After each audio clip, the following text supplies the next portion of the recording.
So Africa and India, we've got one of our Counting the Cost regulars to join us this week to talk us through that. It's Jazeera Khan in London, who's an economist and head of Africa research at Standard Chartered Bank. Jazeera, nice to see you again. What can India do differently in Africa to what China's done? You know, we all know China is the big influence. From what you can see, has India got a different approach? Well, there's been a lot of focus, of course, on these rising trade corridors. And whilst Africa-China has been seen to be really exceptional, we've seen an increase in the amount of Africa-China trade from barely $4 billion in the mid-1990s, closer to $224 billion more recently. When one looks at the India-Africa trade numbers, the numbers look less impressive, but the growth rates are still very significant. Very crucially, there's been a big difference in the nature of involvement. We've seen a lot of state-to-state engagement in the case of China, and of course, when it comes to a lot of the India-Africa engagement, a lot more of it is driven by the private sector, by private sector Indian corporate entities investing more in Africa. And so do you believe then, Jazeera, that that is a better approach, that going through the private sector and making things happen that way is more effective, if I use that phrase, than a state-led approach? You know, the handouts and the infrastructures, even the sort of vanity projects, which we have to admit do become a feature of this sort of thing.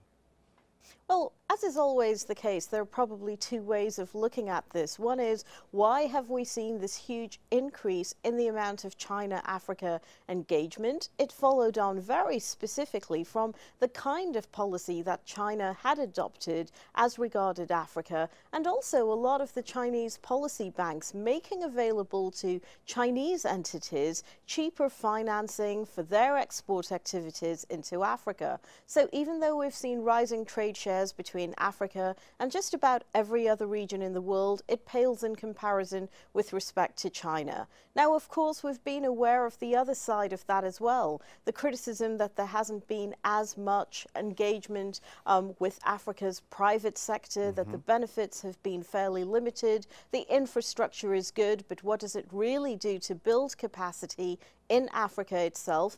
And this is perhaps an area where India will hope that it can differentiate itself somewhat. The very fact that it is more private sector to private sector should have implications for non-government job creation that should be better able to weather the economic cycles that are caused by fluctuations in the amount of resources that governments have to spend. That, of course, is about to be put to a key test because of perceptions of the China slowdown, because of the volatility that we've seen in commodity prices. We are expecting that there may well be a slowdown in the amount of government-driven activity in Africa, simply as different governments feel the need to put in place more of a fiscal consolidation. In this respect, is the rising level of private sector FDI, including the FDI from India, going to be enough? Well, you talk about the perception of a slowdown in China. I would argue that it very much is a slowdown and that India has got its timing perfectly here. I mean, it's probably no coincidence, really, but this is a great opportunity timing-wise for India, isn't it? Well, in that sense, yes, in terms of seeing much more of an outward focus, which we haven't necessarily seen from India all the way through its economic history. One of the other factors that distinguishes China from India is, of course, China is a much more open economy. A lot more of what happens with its economy has been driven by trade. That may change somewhat as the authorities attempt more of a rebalancing between consumption and investment in China, but it does create opportunities for India, for Indian entities to be that much more externally focused.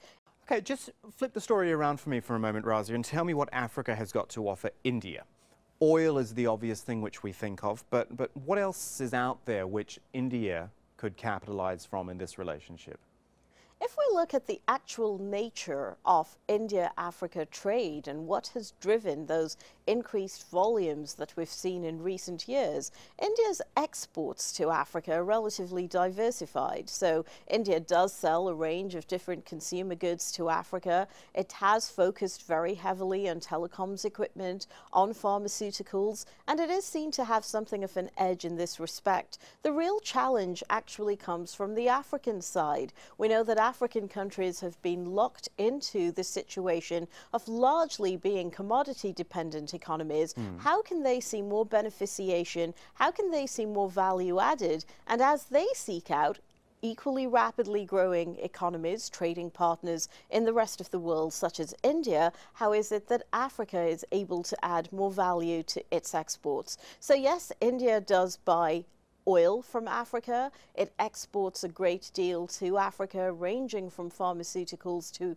a wide range of consumer goods. But as Africa is increasingly focused on what it is gaining from these trade relationships, there is going to be this need to see higher beneficiation, to see higher value added taking place in Africa itself. What does Africa, what do sub-Saharan African economies ultimately offer to India? Well, it's still a region, part of the global economy that is expected to be growing reasonably rapidly for some time. And so in terms of growth, in terms of the opportunity, it's not just Indian entities, but quite a lot of different foreign entities that will still be looking very closely at sub-Saharan Africa. Razia Khan from Standard Chartered Bank with us this week talking India-Africa. Razia, thank you for your time. Thank you.